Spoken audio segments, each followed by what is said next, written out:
سلمان حنیف نے کیا کیا؟ 5 سال سے سلمان حنیف کی خدمت میں معمور ان کا ڈرائیور، اس نے کیا کہا، آپ کو پہلے میں وہ سنواتا ہوں، سنیں۔ میرا نام محمد عامر ہے، گاؤں بیگل کا رہائشی ہوں۔ میں پچھلے 4 سال سے سلمان حنیف MNA صاحب کے ساتھ گاڑی چلا رہا ہوں، اس کا ڈرائیور ہوں۔ پچھلے سال مجھے شک ہوا کہ اس کی نیت میری بیوی پر ہے، تو میں نے اس کے پاس سے کام چھوڑ دیا۔ مجھے لاہور بلایا اور مجھے کہا کہ ایسا کوئی مسئلہ نہیں ہے کسی قسم کا۔ اس کے بعد جو ہے مجھے انہوں نے گاڑی دے کر لیبارٹری مارکیٹ کھڑا کر دیا۔ تھوڑی دیر بعد کال کی کہ آپ ادھر آ جائیں کلمہ چوک پر۔ میں کلمہ چوک پر پہنچا ہوں تو وہ دوسری گاڑی سے میری گاڑی میں آ گئے اور مجھے کہا اس گاڑی میں جا کر بیٹھ جائیں، اور اس گاڑی کو لے کر پنجاب سوسائٹی حبیب بینک کے پاس جا کر پہنچے، اس کے سامنے کھڑے ہو جائیں۔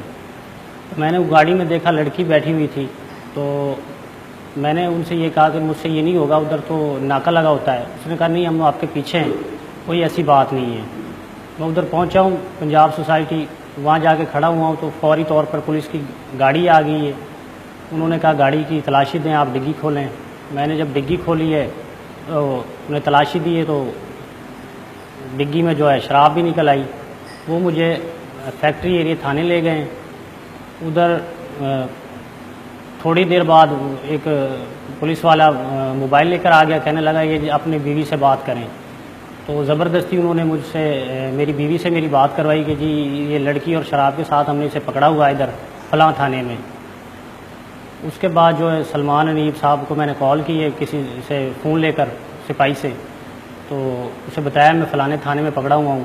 وہ آیا ادھر، اس نے آ کر مجھے وہاں سے چھڑوایا ہے، پھر مجھے اپنے ساتھ اسلام آباد لے گئے۔ میں نے اس سے کہا کہ جی میری بچوں کا مسئلہ ہے، میں نے گھر جانا ہے، وہ جو ہے ناراض ہو گئے ہیں۔ تو اس نے کہا نہیں وہ میں نے بات کر لی ہے، تو اس کا کوئی مسئلہ نہیں ہے، آپ چلیں میرے ساتھ۔ میں جب گھر آیا ہوں تو میری بیوی اپنے ابو کے ساتھ چلی گئی تھی، میں اس کو لے کر آیا ہوں۔ میں اس کو لینے کے لیے واپس ان کے گھر گیا ہوں تو انہوں نے جو میرے ساتھ آنے سے انکار کر دیا کہ آپ جو ہے ٹھیک نہیں ہے، غلط آدمی ہے، یہ کام کرتے ہیں وہ کام کرتے ہیں۔ تو اس کے بعد جو میں اپنی بیٹی کو لے کر آ گیا ہوں گھر۔ 2-3 دن بعد اس نے مجھے کال کی ہے کہ آپ مجھے آ جائیں اور لے جائیں یہاں سے۔ میں اس کو جا کر لے آیا ہوں۔ اس کے بعد جو ہے ہم رہنے لگے آرام سے، کوئی مسئلہ نہیں، کسی قسم کا مسائل نہیں۔ اب پچھلے 3 ماہ پہلے جو ہے ایک دن 13 تاریخ کو 6ویں مہینے کی 13 تاریخ کو اس کی کالیں آنی شروع ہو گئی دن میں، میرے فیملی کے نمبر پر، میرے بچوں کے نمبر پر۔ اس نے مجھے بتایا کہ یہ جو ہے صبح سے کالیں کر رہا ہے، یہ نمبر پتہ نہیں کس کا، اس کو چیک کریں۔ میں نے اس کو اپنے پاس رکھ لیا۔ رات کو 1:30 بجے اس کی کال آئی ہے، میں نے اس کی کال پکڑ لی ہے۔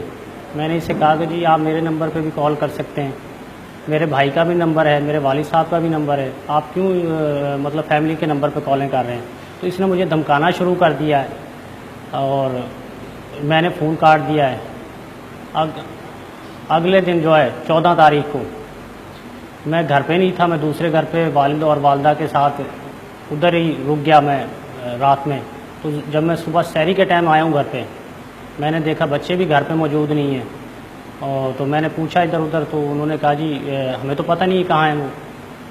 تو اس کے بعد میں فوری اپنے سالوں کے گھر پہنچا ہوں۔ میں نے جا کر دیکھا سارے سالے گھر پہ ہی ہیں، اور انہوں نے کہا جی ادھر تو نہیں آئی، وہ آئے گی بھی تو ہم اسے نہیں گھسنے دیں گے، تمہیں اطلاع دے دیں گے کہ وہ آ گئی ہے، اسے آ کر لے جائیں۔ میں اسی طرح 3-4 دن ان کے گھر جاتا رہا ہوں، لیکن وہ وہاں نہیں پہنچی۔ میں پھر اس کے بعد میں نے اس سے رابطہ کیا ہے سلمان حنیف MNA سے، تو اس نے کہا جی میں کل آؤں گا، کل آ کے جو ہے بات کریں گے، فون پہ یہ بات نہیں کریں گے۔ تو یہ گھر پہ آیا تو میں نے اس سے کہا جی میرے ساتھ یہ مسئلہ ہو گیا، اس میں میری مدد کریں۔ اس نے مجھ سے آگے سے یہ کہا کہ میں اس میں آپ کی مدد نہیں کر سکتا، البتہ یہ تو میں کر سکتا ہوں، آپ 4 مہینے کے لیے چلے پہ چلے جائیں، میں آپ کو پیسے دے دیتا ہوں، وہ آ جائے گی کہیں سے 10-15 دن میں، جہاں بھی جانا اس نے کہاں جانا ہے۔ تو میں نے اس سے کہا کہ جی اس طرح تو نہیں ہے، اب وہ اس کو کوئی نقصان ہو جائے، جو کیا مسئلہ ہے کیا نہیں، کم سے کم میرے کو کارروائی تو کروا دیں کسی قسم کی۔ تو اس نے کہا جی میں اس میں کوئی مدد نہیں کروں گا آپ کی، اور آپ یہاں سے جائیں۔ تو میں پھر تھانے گیا ہوں۔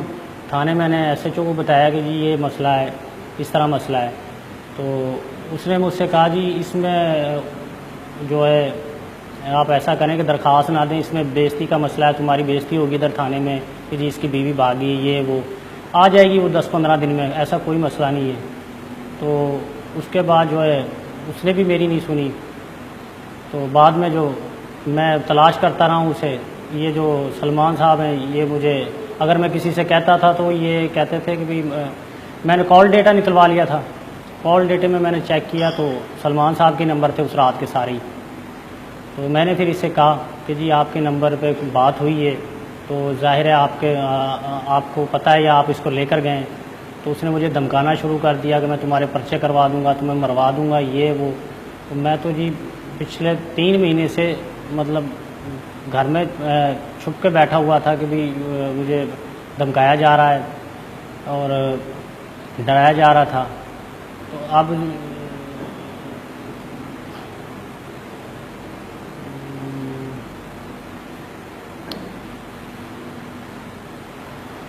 اس کے بعد میں نے اپنے دوست کو بتایا جی میرے ساتھ یہ حادثہ ہو گیا ہے، تو اس دوست نے مجھے بتایا کہ جی اگر ہماری پولیس نہیں سنتی کوئی بات نہیں، ہم میڈیا کے پاس جائیں گے تو وہاں سے ہم انصاف لیں گے۔ میری اپیل ہے سی ایم صاحب سے بھی، پی ایم صاحب سے بھی، اور جی جنرل راحیل شریف صاحب سے بھی میری اپیل ہے جی میری بیوی اور میری بیٹی مجھے واپس دلوا دی جائے۔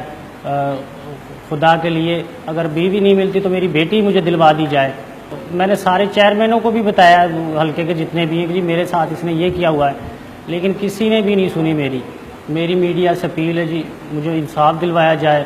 خاص طور پر مبشر لقمان صاحب سے اپیل ہے جی مجھے میری بیٹی اور بیوی کو دلوایا جائے۔ میں نے پچھلی عید بھی ایسے ہی گزاری ہے اور مجھے ایسا لگتا ہے کہ اس عید پر بھی میری بیٹی اور میری بیوی مجھے نہیں ملے گی۔